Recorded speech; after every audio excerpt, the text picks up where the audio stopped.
Hello, and welcome to this conversation on learning to flourish. I'm Sabre Cherkowski, and I'm so glad you're joining us. This space is about reimagining schools, education, leadership as opportunities for all of us to flourish together, where we shift the conversation from burnout to agency for well-being.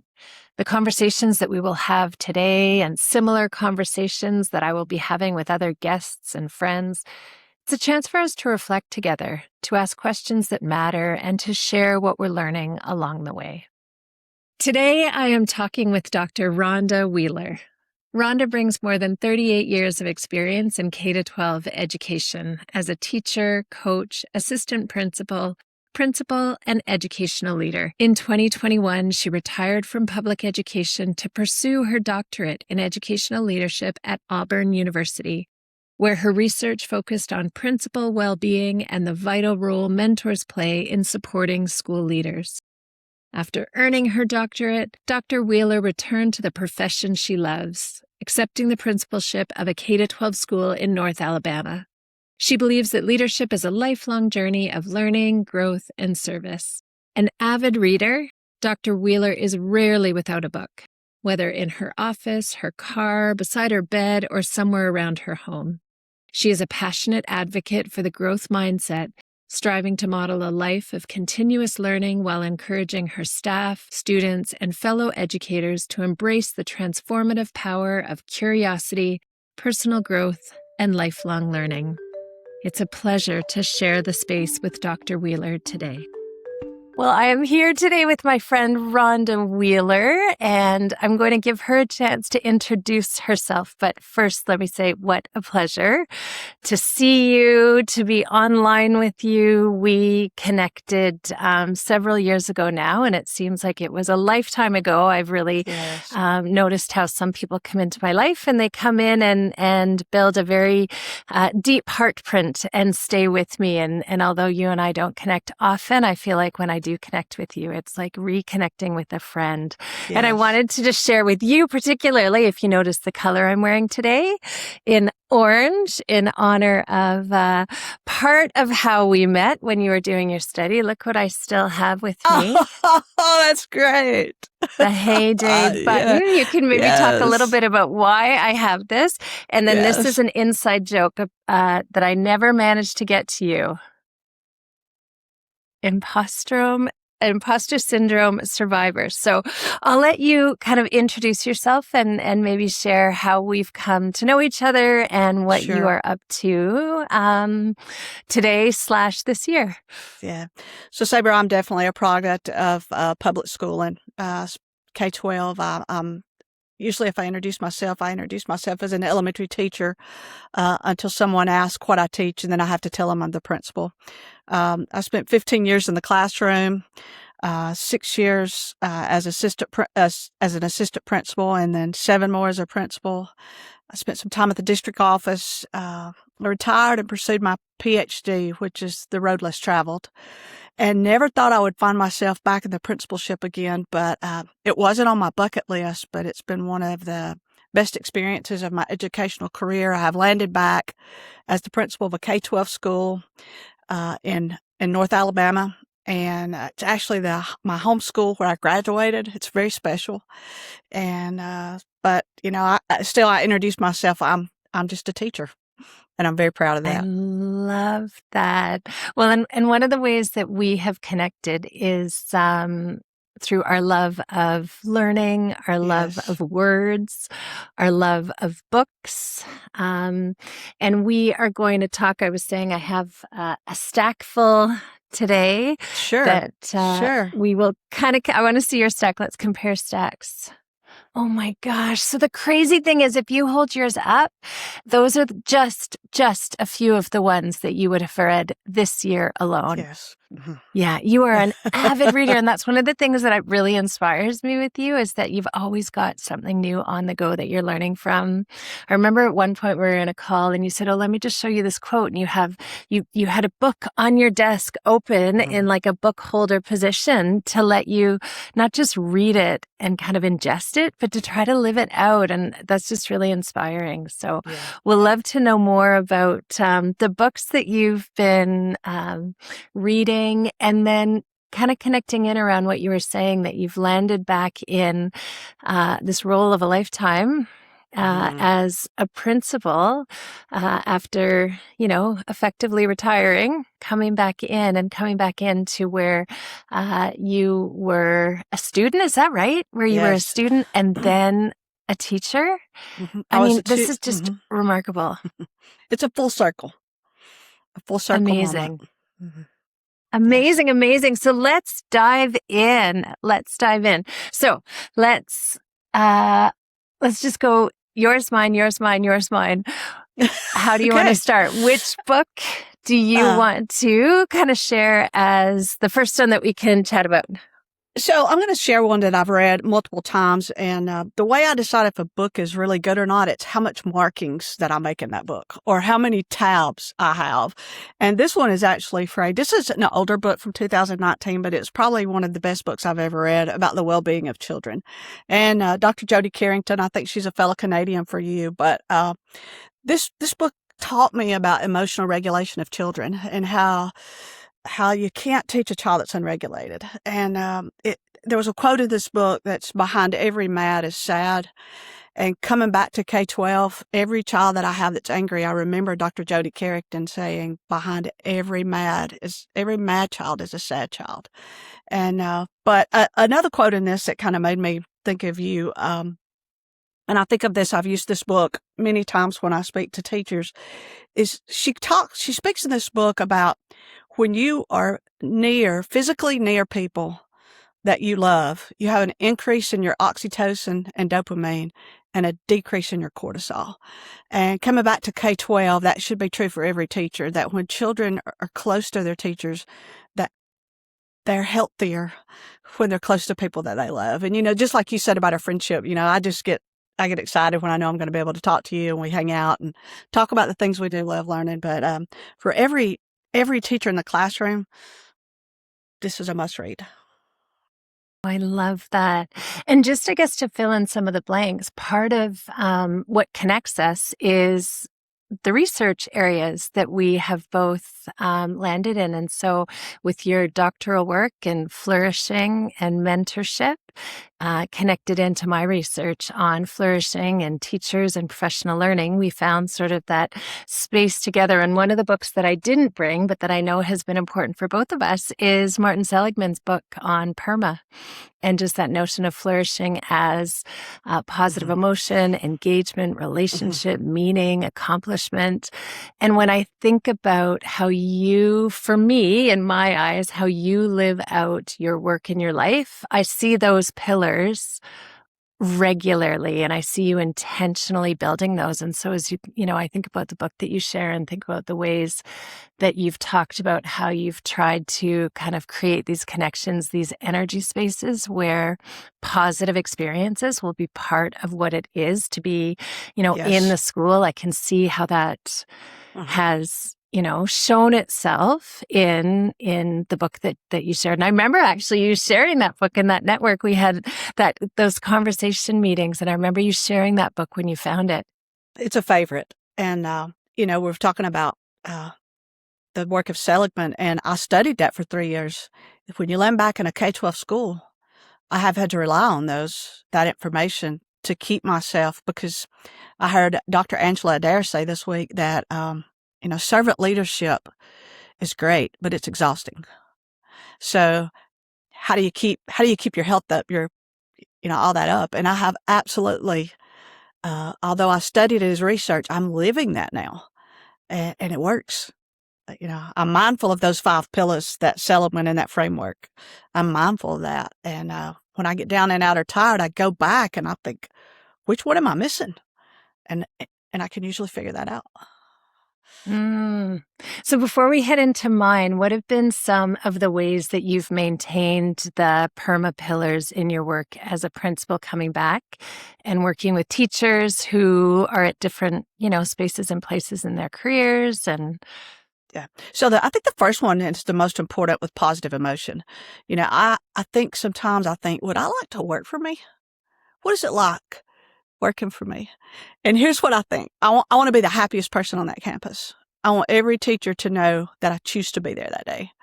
And so keeping my positive emotion, and that's different for everybody. How do you keep, everybody keeps their positive emotion up. But for me, I remind myself every morning, I'm going to be the happiest person here. And so, engagement is easy. Meaning is easy. Achievement is easy. Those are the 3 easy parts of PERMA. But relationships, it's a double-edged sword. That's either the best or the worst part. Keeping those positive, my family, those people that I grow from, I feed from, and then the relationships with parents and students and community, those are very critical. But for me, positive emotion. I just have to stay excited all the time. And I do. And reading is one of those ways. Okay, so I was going to say that. Okay. So you intentionally pick books that will feed into, or you realize as you're reading that it's filling up the positive emotion bucket? How do you connect books into that positive emotion? So I want to tell you about that with a story. I had my first experience in the early 1990s with growth mindset, but I didn't know it was growth mindset. And I think now with the books, I have a growth mindset. But I read a story once from a guy who was one of the chaplains for the Dallas Cowboys, and his last name was Hendricks. And he told the story about walking to class every day as a college student. He would pass one of his professors' homes, and every morning he could see the light on. The professor was over his book studying. Every afternoon when he would come back from class or back from work, it would be late, and he could see his professor over the book studying. And one time he asked his professor, he said, why do you study all the time? And he said, I want my students to drink from a flowing brook rather than a stagnant pool. And I remember that from the early 90s. And I just want the people around me to get good stuff. I have to be the instructional leader of my school, and there's no way I can do that stagnated with the information from 20 years ago.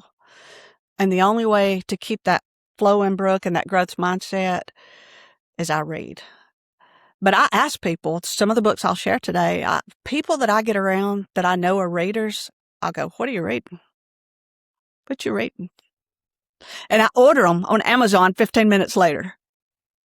And I usually get a text about 20 minutes after that. Sabre, here's a new one. I'm going to show you some today. Yeah. So it's just, for me, it's a growth mindset. It's that flowing brook. Yeah. I have to stay fresh to keep those around me fresh. Does that make sense? It does make sense, and it connects into one of the books that I'll share. And I think this one won't be a surprise for you. So this is Margaret Wheatley. She's kind of who I want to be when I grow up. Yes.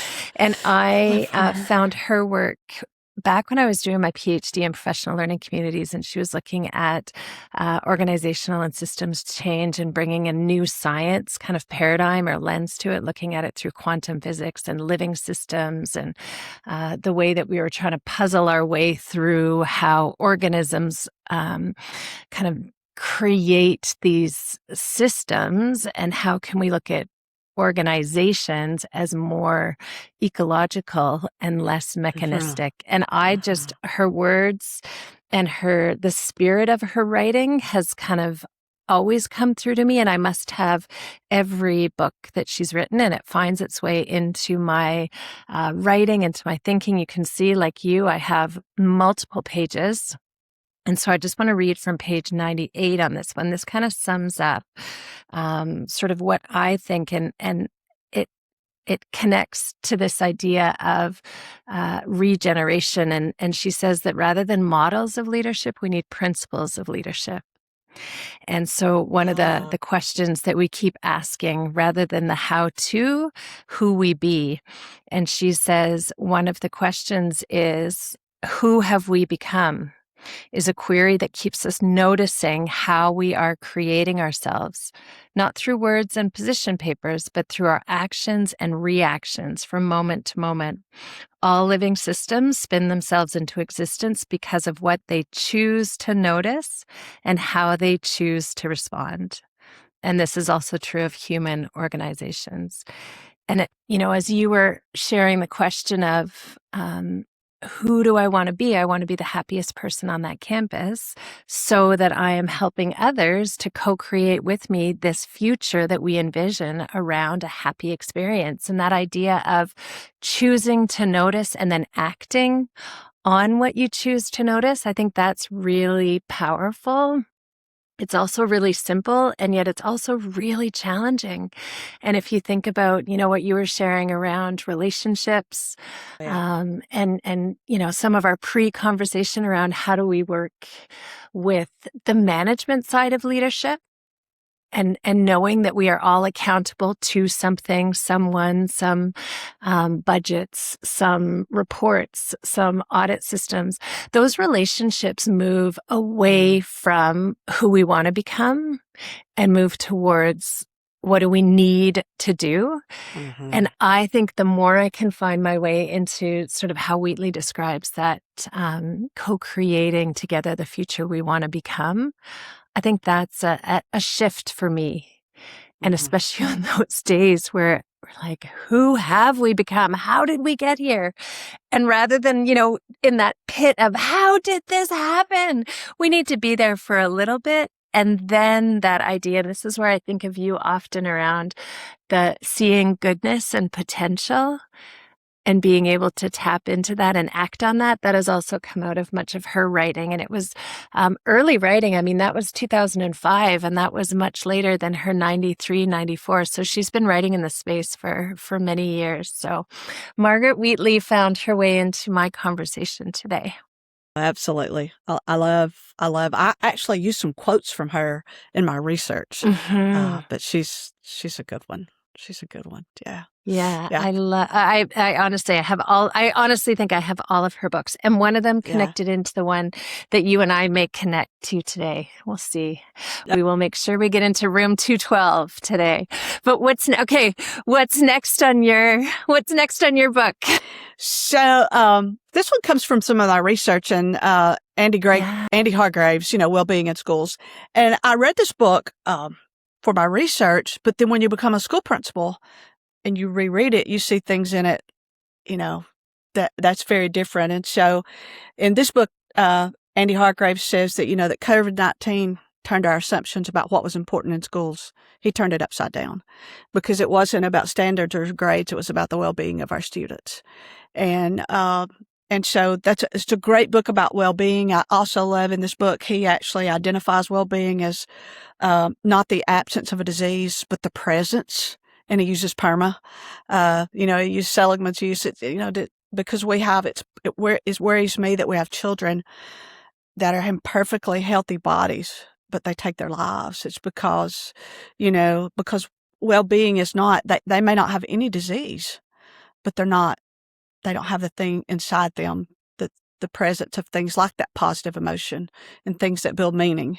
And so it's a great book. But what really resonates with me at this point with the writing of Hargraves is in this book, he mentions that we should teach Maslow before Bloom. And that's something I want our teachers to do is, are they ready? You just don't go in with standards and scales and start teaching if you have children that are emotionally unregulated. And that's hard to do in a setting of 20 kids, 20 children. But both of my children, if I ask them, who is your favorite teacher? It's the teacher that starts the class with going, so how was your weekend? How are you? And so, just that. And actually, all of 3 or 4 of my books all center around connection, which is systems, the connection we need with each other, the connections we have. And that's what his book is. It's about well-being and how children need to be in school for educational purposes and economic purposes and well-being. And so it's one of my favorite. And again, you read it different times in your life. You get different things from it. But it's something that's been very relatable in the work that I do right now. I love that. And so you're going to notice that we riff on a bunch of different shared connections and themes, and the idea around connection and caring being 2 words that we use often, but that maybe have lost their meaning when not attended to from sort of a particular lens around what is the outcome we're looking for and why is the connection and caring important. So it leads me to, so one of the things I will say, and it came up in another conversation I was having, is I'm starting to see some of the connection points in my own sort of research life and academic life. And I realized that I have been seeking, and I'm still looking for the term, but I think it's something today that I'm calling like soul resonance. And you and I resonate, our souls Yes, we do. resonate. And it's around this, connection and caring.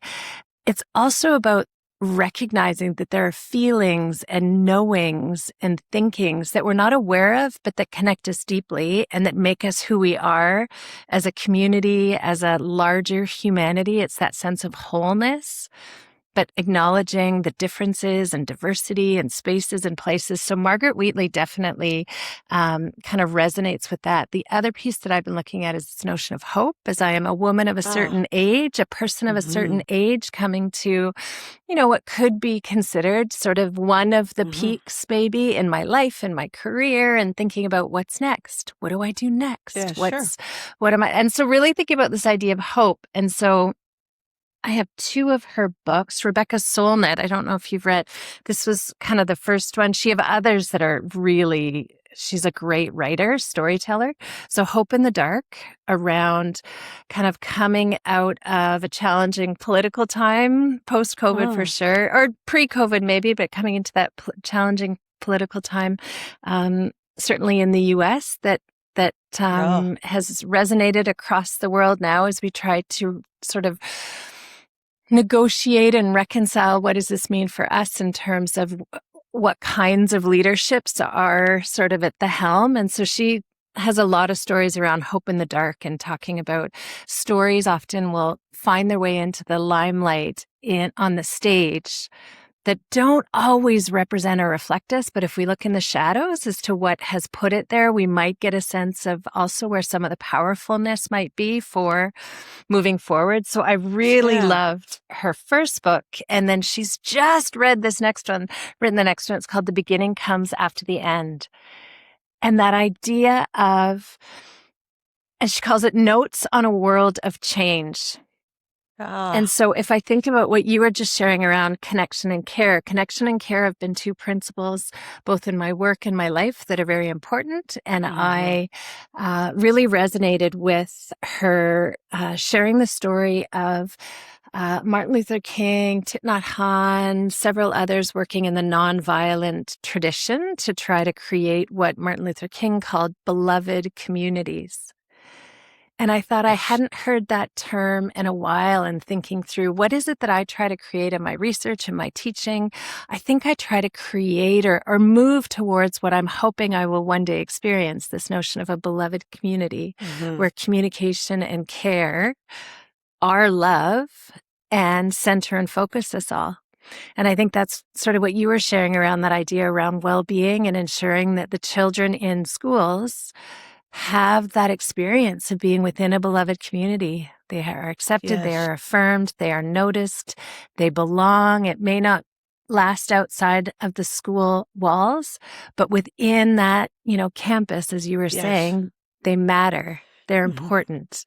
They are part of a beloved community. And so these two books have really reminded me of the importance of hope in recognizing that we can continue. This morning, you and I are building, that beloved community of mine, and how we think about, our opportunity to be agents in creating that sense of well-being. And for me, that notion of love is really important in well-being, and it's not maybe held up strongly enough in how we're trying to get to something that isn't measurable yet, but as an outcome, it is essential.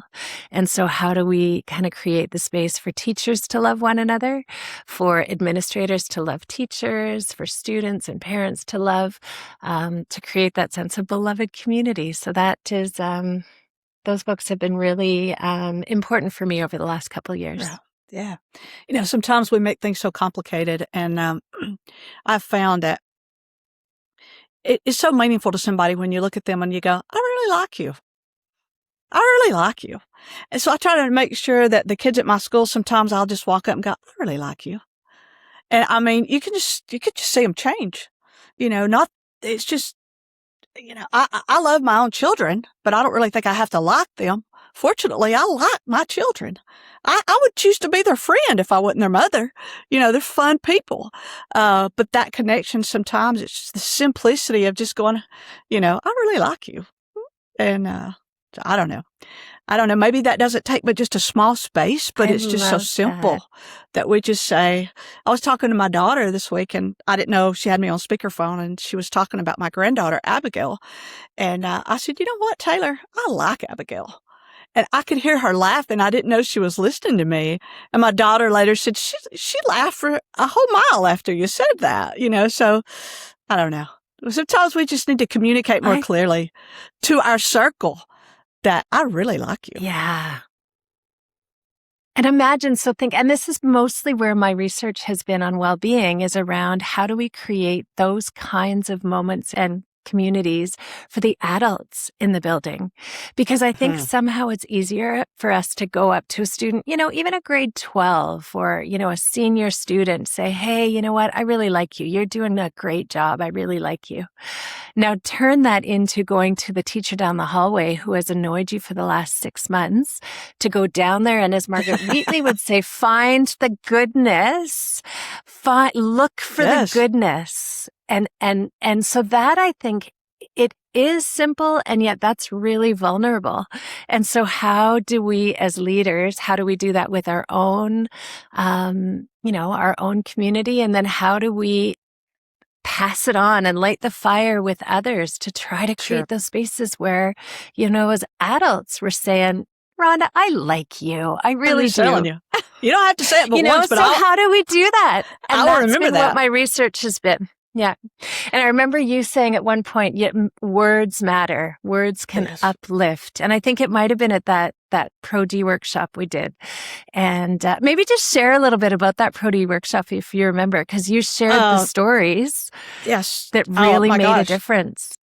Well, words do matter. And I don't know what particular story I shared, but I mean, even though it's a written note of just a few sentences or words, they change our lives, whether that's just where you encouraging a child to, pursue what they want, or you just build their confidence, because success grows in confidence. One of the books that I have here today, that was a quote out of one of those, success, it grows in confidence. So, that's just important. But words, for my life especially, I can look back during times in my life where the encouragement that came was timely, and typically it was through the words of someone who said, you did a good job. And those few sentences like that, I remember my superintendent said that one time. And that was 10 years ago, in a job that I don't even have now, but I still remember that small compliment. And, you can live a long time on one good compliment like that, but words matter. And then with the children, words matter. It's a double-edged sword again, because they matter positively and they matter negatively. You can absolutely destroy a child with your words, but you can build them hope, as you say. When you look at a child and you say, you can do this, I know you can. And it's not that they think they can, it's that they know that I think they can. That's hope. I didn't think I could do a PhD, but I had some of you guys that said, oh, yes, you can. And the whole time I was going, yeah, words matter. Don't get me started on that. Oh, I think this is so important. And it's part of why you and I both love books, because we know that words matter. Words have made a difference to us. We know that, I know that some of the writing that I have done have mattered to people in the field who have used them. And that can take me a long way. That sustains me. What's that ridiculous song? The wind beneath my wings. That's right. It's like that. That is what gets me going, is knowing that people, I like to be useful. It's important to me that I'm useful, and knowing that, the writing has been useful to help someone else either turn a corner or lift up or help lift someone else up.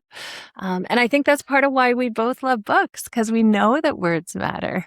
Yes. Okay, so what's your exactly next? right. What's your next So, mattering words? Let's go to 212. Yeah. Da, da, da, da. Oh my gosh. This was one of those texts I get from Rhonda. You gotta get this book. So, Brad Johnson's, he's just amazing. And, I have several things that resonated with me in this book, but one of my favorite was, notice those who are never noticed. Talking about students. And, so that is absolutely my goal, in my school is to, during break time, what child is walking down that hallway that's not going to speak up in class? That's not a cheerleader. That's not a football player. Those are the ones I seek. Those are the ones I seek out. Those are the ones I'm going to have conversation with. And it's not that his words help me to realize that is something that I need to do. It's not that I thought of that idea on my own, but in reading this, I came to understand, and I remember thinking, oh my gosh, that's maybe one of the most important things I do in a day is call the name of a child who no one else will call their name that day. And that's something I get from Brad Johnson. But, not all connections, he says, not all connections are attached to a standard. Oh my goodness. I love that you can remember this. Like your brain, I have to physically open it and read it because I can't remember them the way you do. Yeah, okay, let's see he's just fantastic. It's a great book. Okay, so you just touched on it, and this is Tammy, the mentor, who is kind of taking the new teacher through her sort of mentor experience. And she said, about teaching, she said, what we get wrong in this profession, Tammy, that we spend so much time remediating weaknesses that we forget to recognize what kids already do well. And if they never get to see themselves as strong, they stop believing they ever can be. Yeah. And that's what you said. And he said, the teacher said, I used to think my job was to fill the gaps. And she says gently, it's not. Your job is to help them see they're not broken, that they have immense value. I just love that. Mm-hmm. Yeah. One place in this book, he asked, what are you good at that school doesn't measure? That's what you talk to kids. What are you good at that school doesn't measure? Because sometimes at school, we think it's only these things that matter. There's so much good in this book. There's so much good in that book. I loved it. Well, and the other piece was, and this is something that kind of came up in kind of the work that I was doing in schools around well-being, was the importance of play and laughter. And, as you walk down a hallway, and this was, Kim Cameron wrote about this in his positive leadership book, and just this idea of energy zones, and you can walk down a hallway and you can feel pulled into areas of positive energy, of thoughtful energy, but also energy drains and energy where a fire needs to be lit. And how do we look at, and this goes back to Wheatley, everyone is always participating in their life. We just don't see it. And so our work as leaders is to figure out, how do we disturb them in a way that is going to have them choose to react? And we disturb them in lots of ways, and they choose to react aggressively, passive aggressively, or, through compliance. But how can we notice what adults in our building need to disturb them in a way that has them choosing to react in a way that is going to create versus comply? And I just think that, if I could just do that. And I think that's my job as the principal, is to challenge people. Not only, I can't say you should fit in this box in your classroom and in your teaching, but I encourage them, and I point out the good in them so that they become very creative. But I think I have to give them the freedom. I have to create the culture in our school, the climate in our school.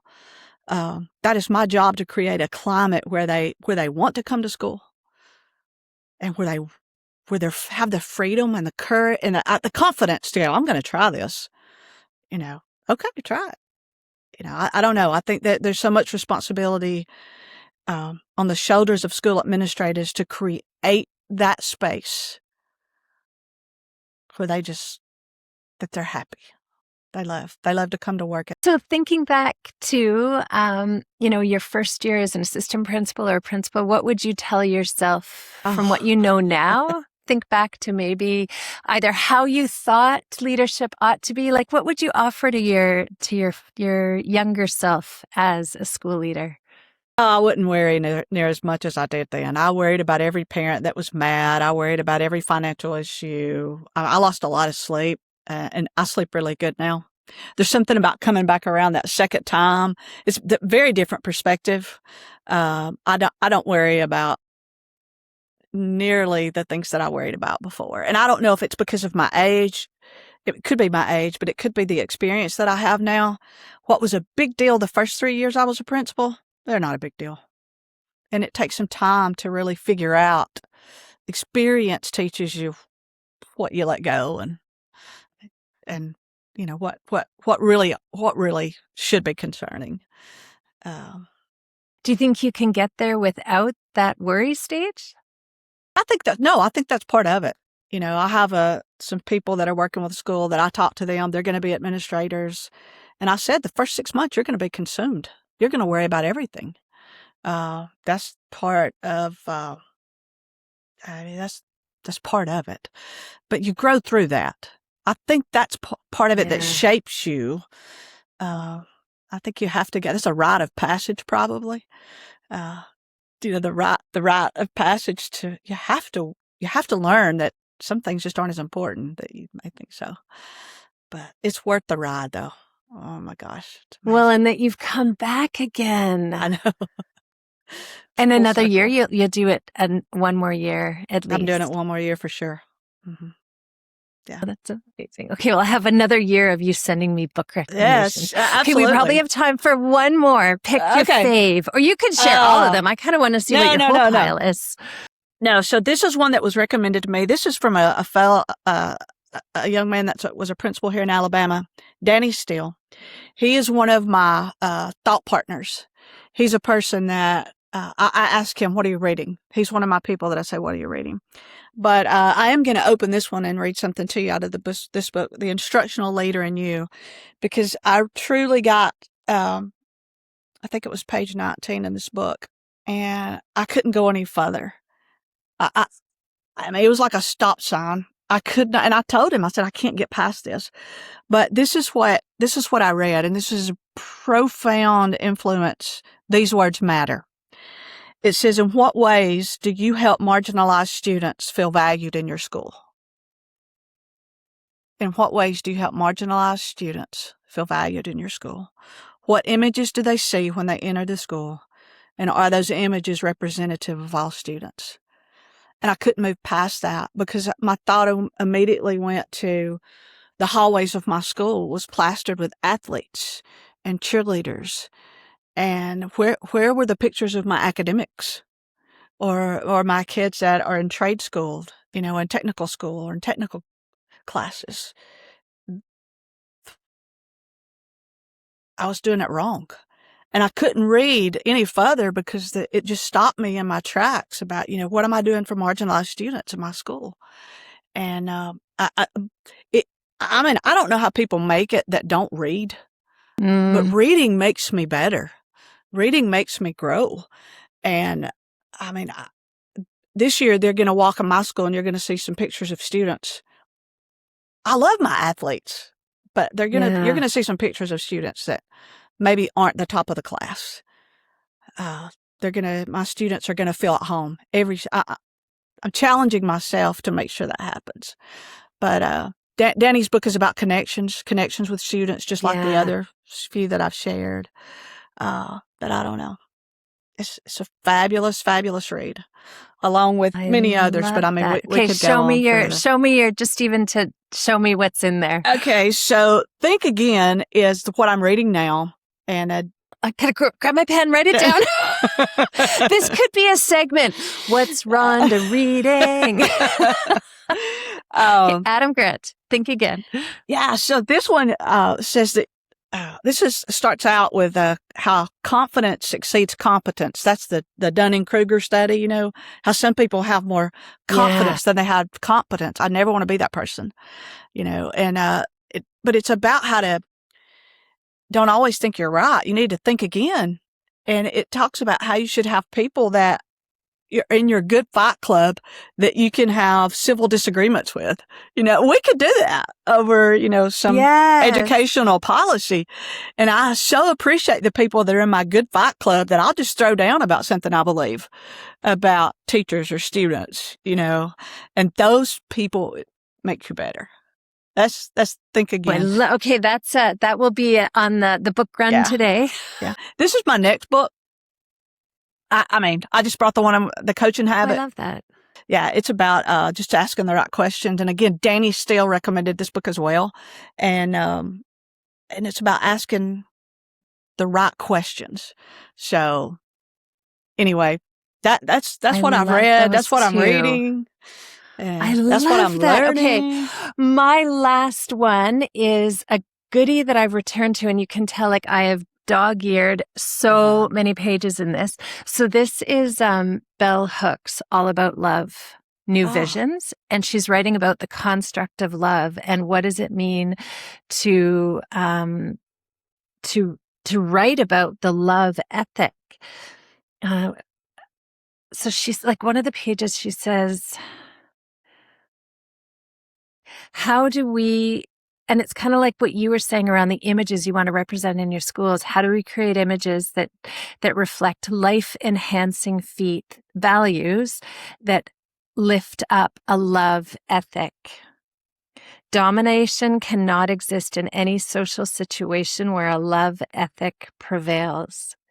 And just really thinking again about, she talks about how sort of this notion of love is sort of taken up in pop culture, and it's usually women mooning over this and that, and it's ethereal and airy-fairy, and she's just really kind of sharing. And I'm going back to it again. When did she write this? 2000 and this is this week's pickup. Yeah, 2001. So 25 years ago, really thinking about how do we heal as practitioners through a love ethic, and thinking about connection and care and building these beloved communities. And it kind of had me thinking, as you were saying that, how do we ensure that all marginalized students are seen and appreciated and valued, and how we represent everyone in a school. And I remember early on, it was probably in Teaching to Transgress, her book around community. And I remember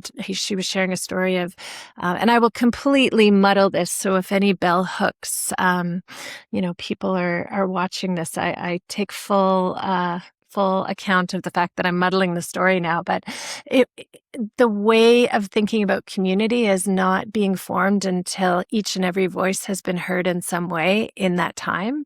And that has always stayed with me as an important part of starting every, you said you start your day thinking about being the positive energy. And I think I start my day with thinking about how do I ensure that the community is co-created. Yes.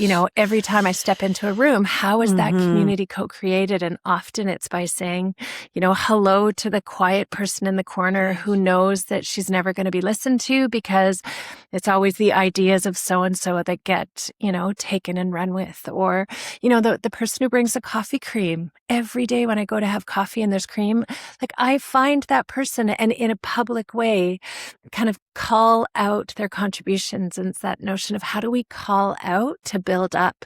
And I'm really excited now about this idea of going back and looking at, love ethic and the construct of love as underpinning what we think about in terms of leadership and well-being. And what a morning of book talk. This is just such a joy to be able to to see you and share the space together. Yes. And B, to be able to talk about, our love of books and our love of reading. And I've always thought if I ever did a podcast, I would call it What You Reading? There you go. Have that be the title of it. So I love that you started that. What are you reading?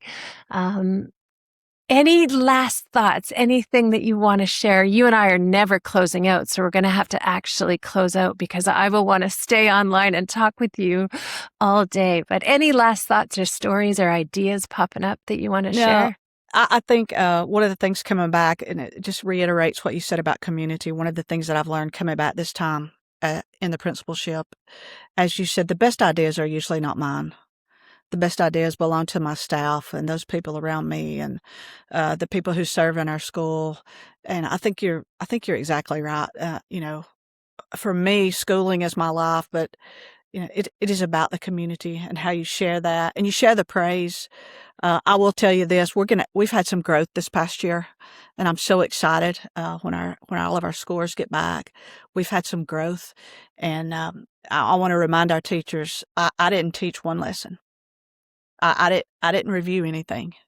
Our growth it's our teachers. They did that, and I want them to get full credit for what they did. And I think that they're exactly right. Sharing community, it's a fun place. It's a fun thing to be a part of.